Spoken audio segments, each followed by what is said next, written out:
অবশ্যই এবারে ভোটে আমরা আমাদের মোদিজিকেই চাই। আমরা এই সরকারের হাত থেকে নিজেদেরকে পরিত্রাণ চাই, তাই আমরা মোদিজিকে চাই।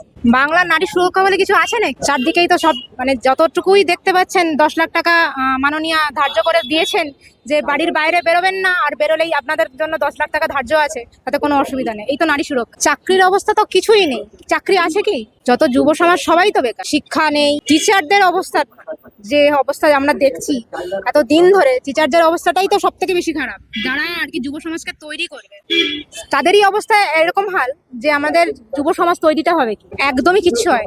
এতটাই রাস্তা যেটুকু আমি দেখেছি আর কি আমার এলাকাতে, খুব খারাপ। 6 মাসের মধ্যেই রাস্তা উঠে চলে যায়।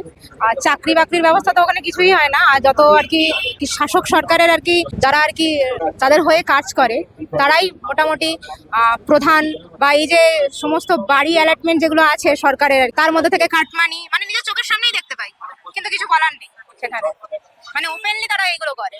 তো এইগুলো থেকেই আমরা পরিত্রাণ চাই।